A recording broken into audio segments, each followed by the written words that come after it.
My name is Elvin Jones, and I'd like to give you a little background. I could never really accept the standard form, so I was in a way like a rebel. and the word was out that nobody could play with me because I played too. They couldn't understand it.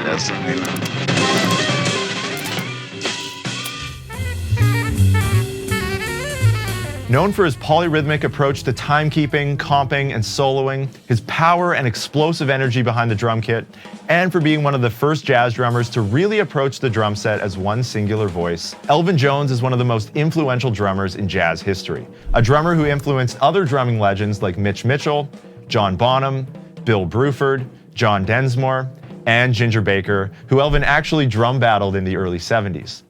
Elvin started drumming professionally in the late 1940s and continued to perform until he passed away in 2004. Most famously, he worked with John Coltrane as part of his classic quartet from 1960 through to 1966, recording on pivotal jazz records like A Love Supreme, My Favorite Things, and Ascension.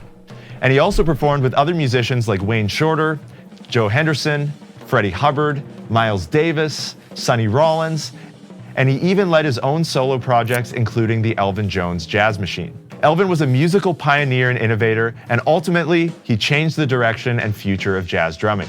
Join us as we dive into the genius of Elvin Jones.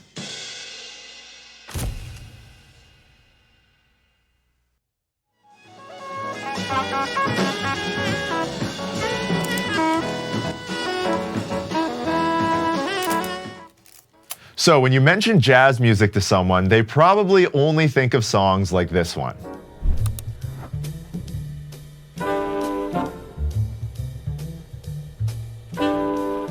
So that was So What from the 1959 Miles Davis record called Kind of Blue, which features the legendary Jimmy Cobb on drums.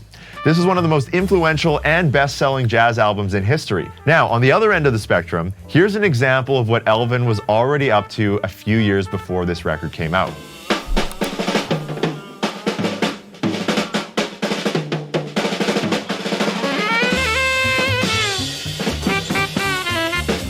Many say that the Sonny Rollins album Live at the Village Vanguard, which was recorded in November 1957, may be one of the very first times where we hear what would later be described as the Elvin Jones sound.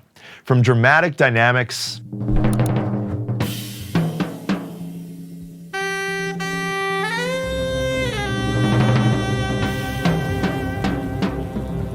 to bombastic cymbal crashes,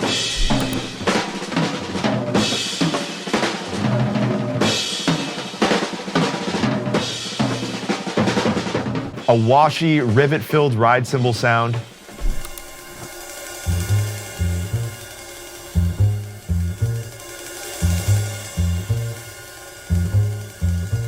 and Elvin's complex use of hemiolas and polyrhythms.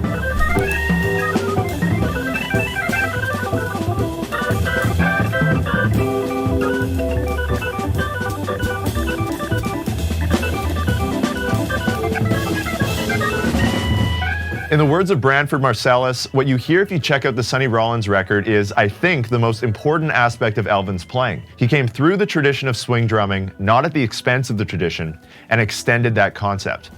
Elvin describes his approach like this: I grew up with the old methods and learned them, and then I had to reject them. Not really reject, but rather I chose to use the parts of them that suited me, which isn't exactly a rejection. So, to start off, let's dive into some key characteristics of Elvin's playing, starting with his swing feel. When you listen to records from the 40s, 50s, and 60s, most drummers would place emphasis on beats 2 and 4 when playing the ride cymbal, or even on every quarter note beat. This was pretty standard across the board, whether you were listening to Art Blakey, Max Roach, or Philly Joe Jones. When Elvin would play the ride cymbal, he would place the emphasis on the upbeat of beats 2 and 4, which really gave the music a sense of forward motion and emphasized the triplet. Here's a comparison between a more standard swing feel with the emphasis on beats 2 and 4 and Elvin's swing feel with the emphasis on the upbeat.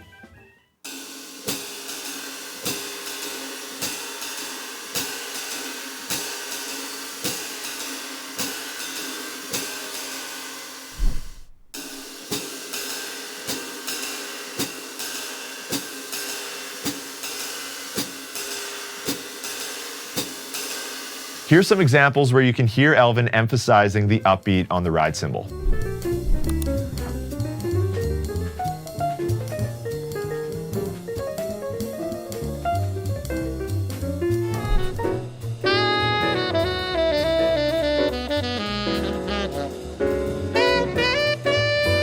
Like his ride cymbal playing, Elvin approached comping or accompaniment in a way that was very non-traditional, incorporating not only all 4 of his limbs into his playing, but doing it in a very linear style that at the time was seen as unusual, not to mention very difficult to follow for some musicians who weren't used to this style of playing.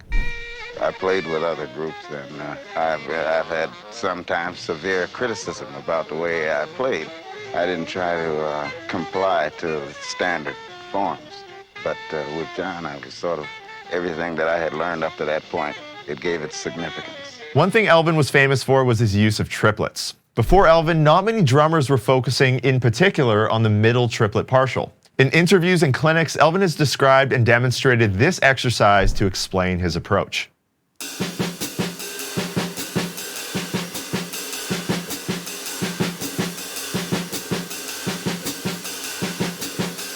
So this is simply the jazz ride cymbal pattern played with the right hand while filling in the missing triplets with the left hand on the snare drum.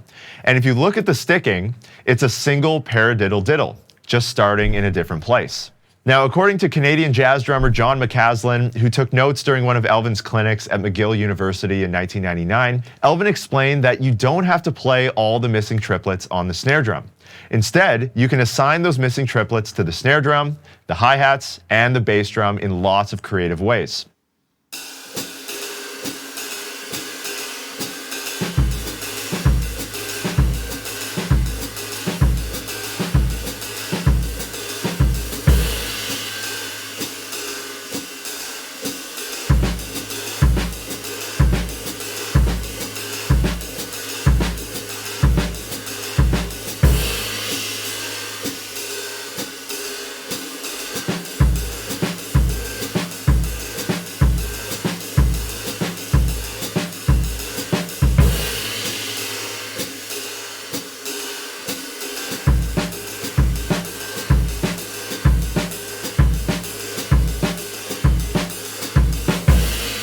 So you can hear this type of playing on so many different recordings, including tracks like this next one.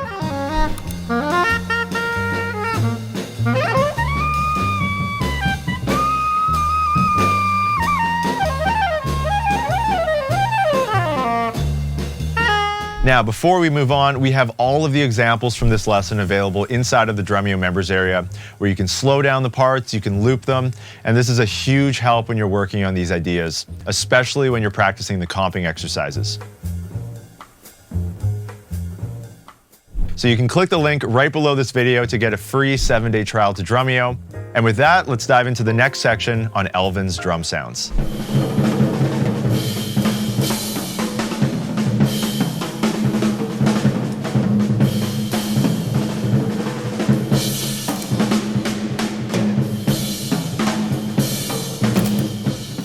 Although we typically think of a thunderous and powerful sound when we think of Elvin, he did choose to use small drums in his early days. A small 4-piece Gretsch progressive jazz kit, just like the one I have here, except he would typically use an 18-inch bass drum, which are super rare nowadays. So if you have one, I would strongly recommend hanging on to it. And later in his career, you could also see him playing Slingerland, Premier, Tama, and Yamaha drum kits as well. Now, Elvin has said in interviews that using a small bass drum was partly due to the fact that they mostly traveled by car, and an 18-inch bass drum just fit better into either a trunk or the back seat. Elvin even played a 16-inch bass drum with the Coltrane Quartet back in 1965. He also mentioned that playing big drums or drum sets were obtrusive on the small stages that he would perform on. And to give you some perspective, here's a record that the Coltrane Quartet recorded at the Half Note Club in New York in spring 1965.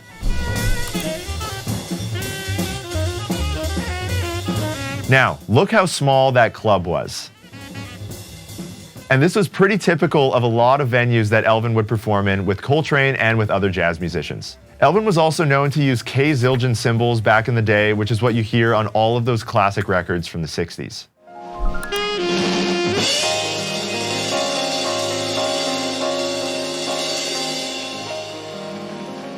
He clearly had a wide dynamic range, but he was known as a drummer who could play very loudly with a lot of energy. Steve Davis, who played bass on the records Coltrane Sound and My Favorite Things, recalls this about Elvin.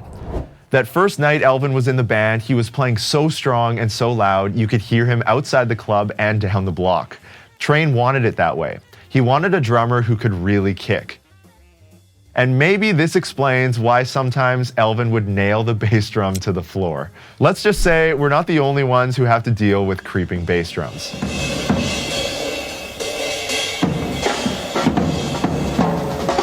Now, when it came to Elvin's sound, we can't forget about his use of mallets, as heard on tracks like The Drum Thing from Crescent, Alabama from Live at Birdland, and Love from First Meditations. Here's a clip from 1991 where you can see Elvin performing with felt mallets.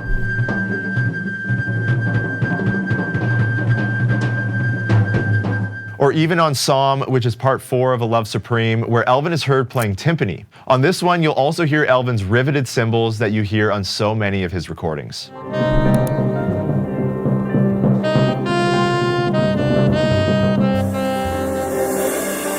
And of course, we can't forget about Elvin's masterful brush playing, as heard on tracks like Say It Over and Over Again from Ballads and Shiny Stockings from Heavy Sounds. Here's a great example from 1990 of Elvin playing In a Sentimental Mood.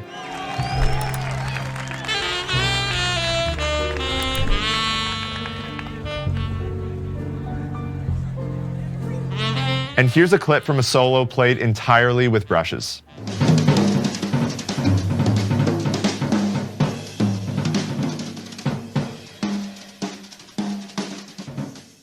But even when Elvin would play with regular drumsticks, he would often play using the butt end of the stick, in the left hand and sometimes even in the right hand as well. Here's a clip where you can see Elvin playing using the butt end of the stick in the left hand.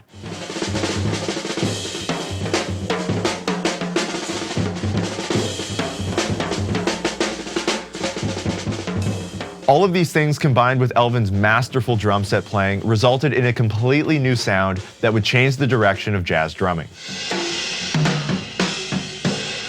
How would I explain polyrhythmic style to a man in the moon?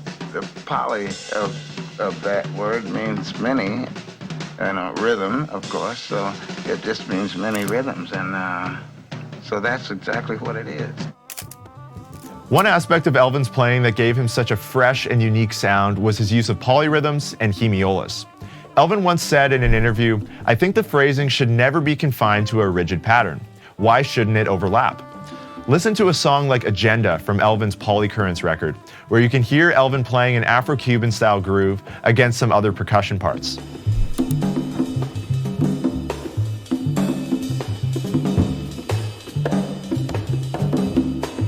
This idea of polyrhythmic playing can be heard in countless examples of Elvin's playing. Here's an example of Elvin playing some 3-beat phrases in a 4/4 context, which is something he did all the time.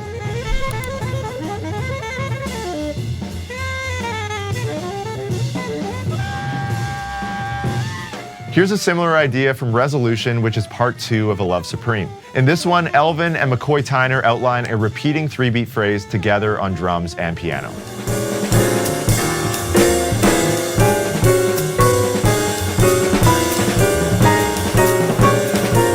Or in the bridge of 3-Card Molly, where Elvin is playing on the toms with different groupings.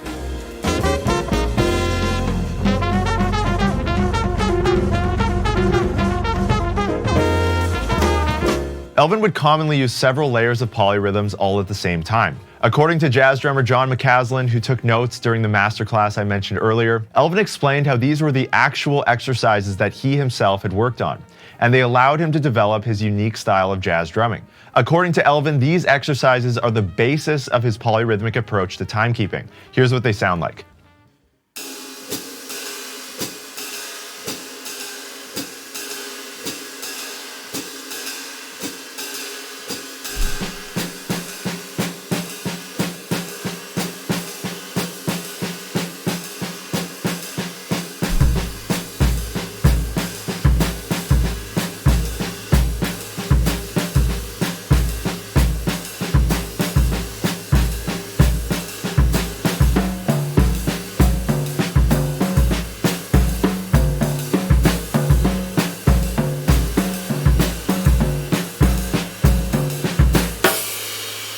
If you listen to a track like 3-Card Molly, you can hear these elements throughout, like in the saxophone solo where you can hear Elvin playing dotted quarters on the bass drum.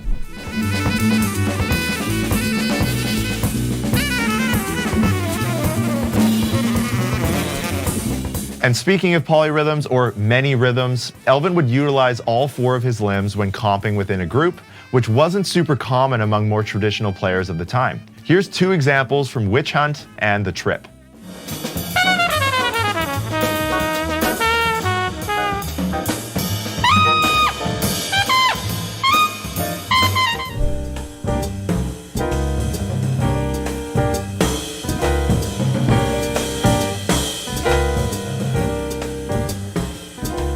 And we see all of this culminate in some of Elvin's more impressionistic or free time playing as well, like on Coltrane's Sunship record, which was recorded in August 1965. And a word of warning, this record isn't the easiest listen, but the band interaction is absolutely incredible.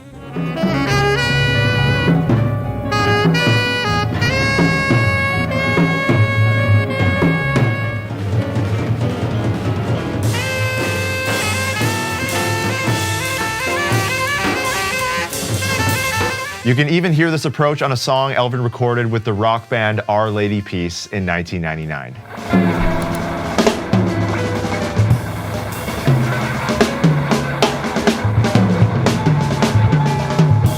Elvin was one of the first jazz drummers to really approach the drum set as one singular voice, compared to drummers during the big band era and even the bebop era, who used certain voices on the drum set primarily for timekeeping and others for comping. In the words of Elvin, people are never going to approach the drum set correctly if they don't start thinking of it as a single musical instrument. If you learn it piecemeal, that's the way you're going to play it. You have to learn it in total.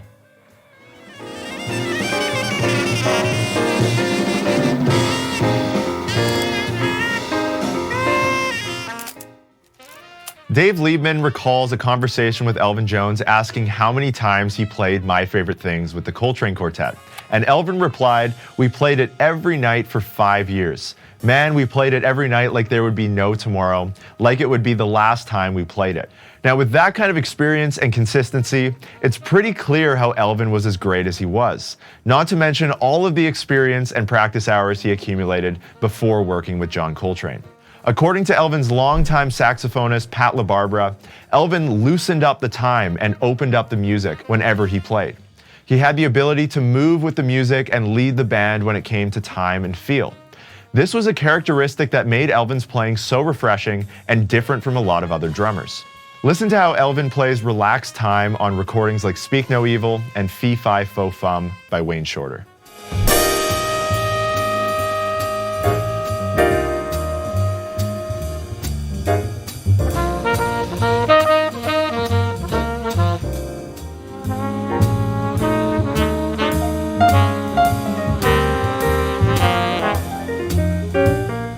Elvin was also known for the way he played in a 3/4 waltz context. Here are a few examples.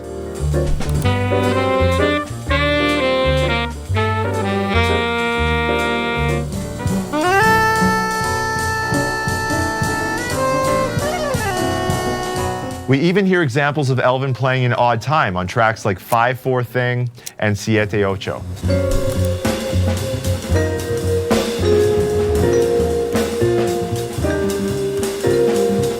Elvin also explored the world of Afro-Cuban and Latin-inspired grooves, and these can be heard on some of his most iconic tracks. So I'm going to demo a few of them for you, starting with the famous Elvin Jones Afro Waltz. So Elvin will improvise a ton within this sort of groove framework, but here's 2 variations that you can get started with.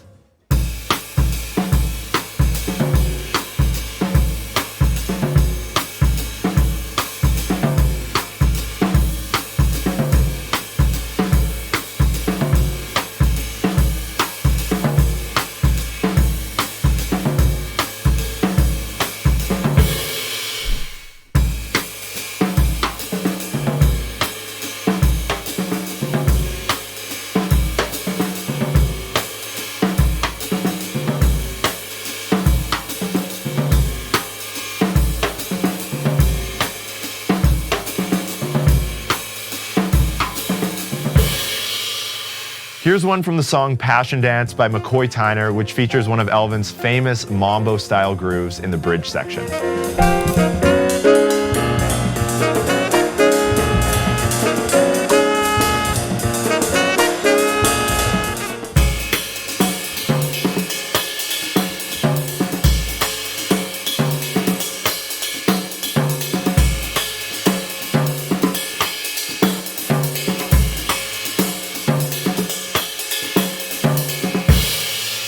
This next one is from a track we looked at earlier by Art Pepper called The Trip, which features a groove involving all 4 limbs in the intro section.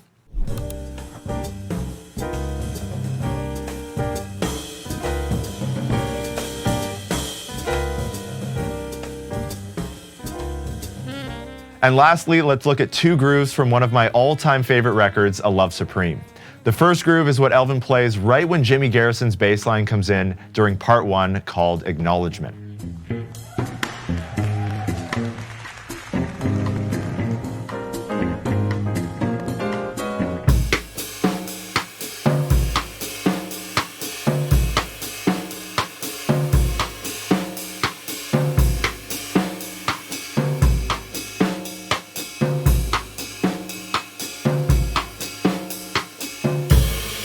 And the second one is from later in the tune when the band is improvising and Elvin adds in the Mozambique bell pattern. Elvin plays this groove with the bell and bow of the ride cymbal throughout the song, so feel free to try both options for yourself.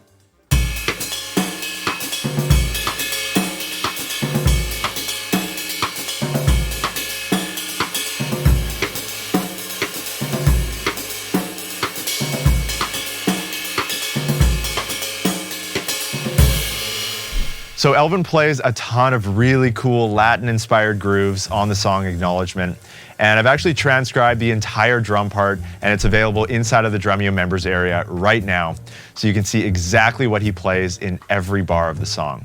You can slow down his parts, you can loop them.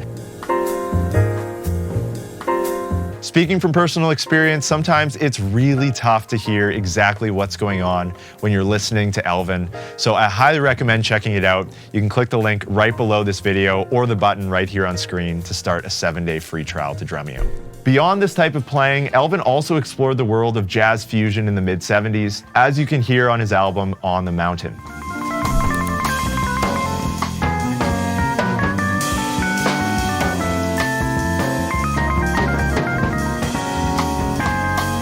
Like we talked about earlier, Elvin was also quite adept at playing in softer scenarios as well. This is heard in his brush playing on tracks like You Are Too Beautiful, which features his 2 brothers, Thad Jones on cornet and Hank Jones on piano.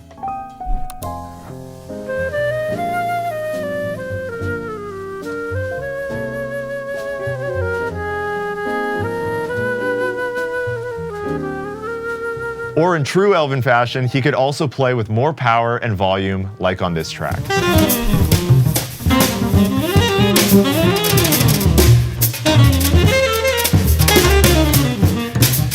And to tie all of these examples together in Elvin's own words, fundamentally, nothing has changed in timekeeping, but we have become more aware of the possibilities of the drum set.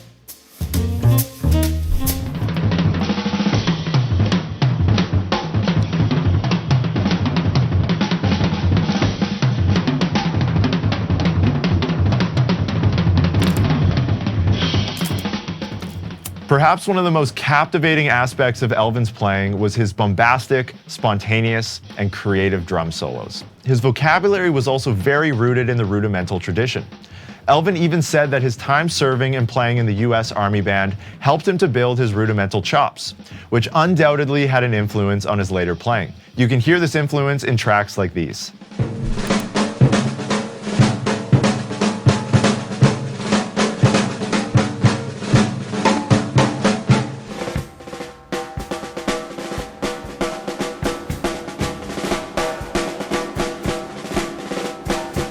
The single paradiddle diddle was one of Elvin's go-to rudiments. He had countless ways of applying the rudiment around the kit, whether it was played between the ride cymbal and the snare drum in an up-tempo setting, or around the toms in a solo setting. Here are a few examples where you can hear him using it in a solo.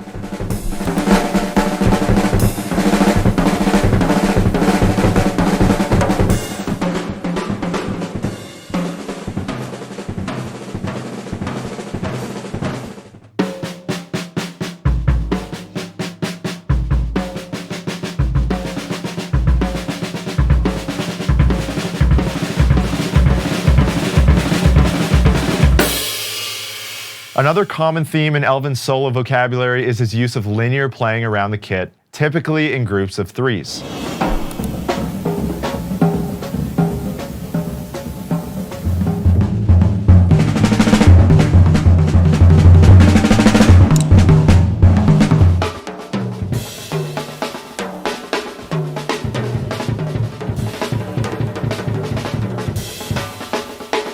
Now, when you're practicing this, you can practice right-left kick,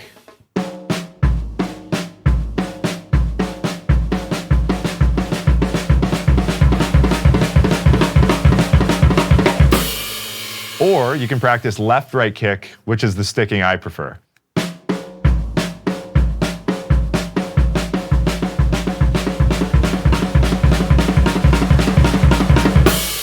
Or the way Elvin used this idea most often, switching between lead hands.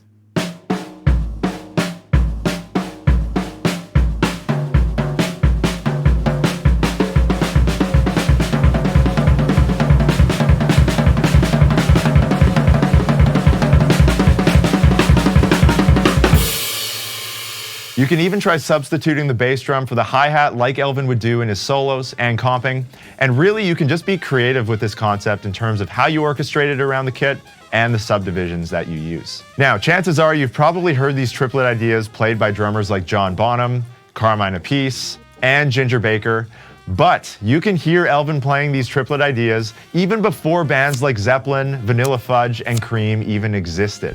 Here's an example from November 1965 where Elvin is performing with Larry Young.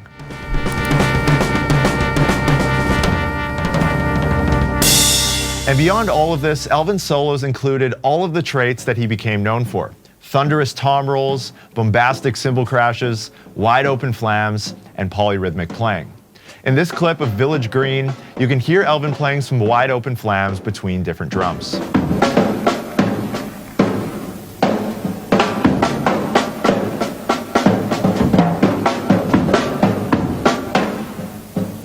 And here's some clips where you can see and hear Elvin playing some flurries around the toms with some powerful cymbal crashes.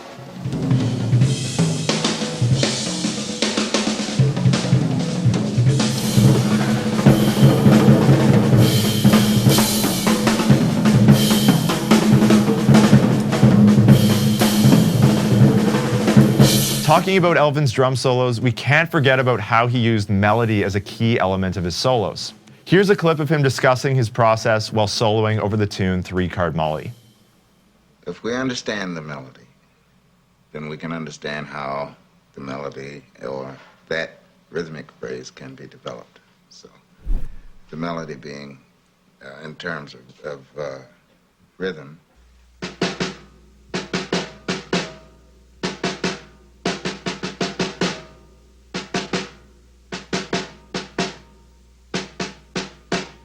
From there, he adds the bass drum and hi-hat and starts experimenting with orchestrations. In this next part, you'll see him actually soloing over the melody, and if you sing the melody of the song, which will be on screen, you'll hear it outlined in the drum part.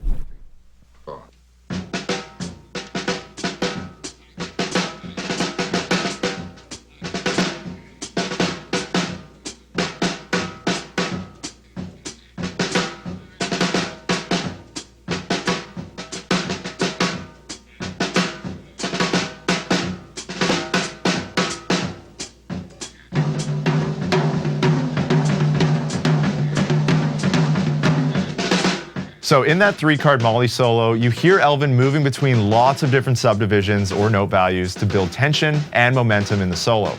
One of my favorite examples of Elvin demonstrating this concept is from his solo in the song Effendi by McCoy Tyner.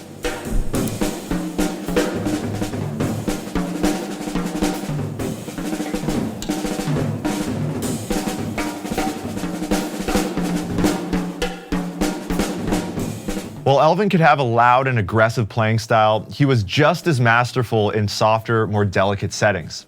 Just like you hear on the song The Drum Thing from the record Crescent.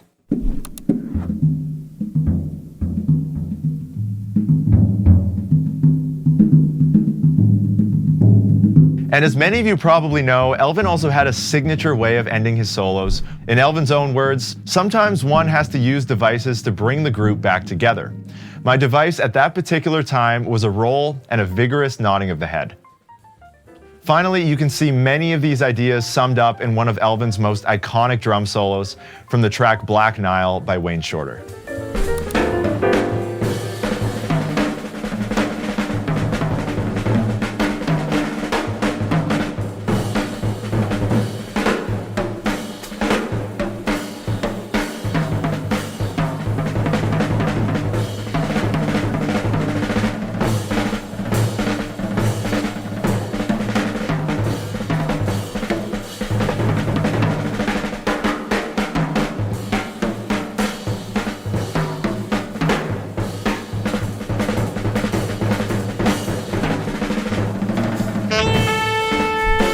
All right, that's a wrap on the genius of Elvin Jones. Hopefully you enjoyed this deep dive into Elvin's playing. And of course, there's no way we could cover everything. We've only scratched the surface, and now it's up to you to check out all of the recordings and start practicing these ideas for yourself. Now, before you go, make sure you leave a comment below and let me know one thing that you've learned from listening to Elvin Jones. And if you enjoyed this video, be sure to hit those like and subscribe buttons along with the notification bell, because there's so many other great things coming up here on the Drumeo channel, including live events, guest artist lessons, and lots more videos in the Genius Of series. If you enjoyed the Genius Of series, make sure you check out some other features on drummers like Taylor Hawkins, Neil Peart, Danny Carey, Phil Collins, and many, many others. And if there's another drummer you'd like to see a Drumeo feature on, please let me know in the comments or through one of my social channels, and we'll see if we can make it happen. With that, thank you so much for watching, and I'll see you all in the next video. Cheers.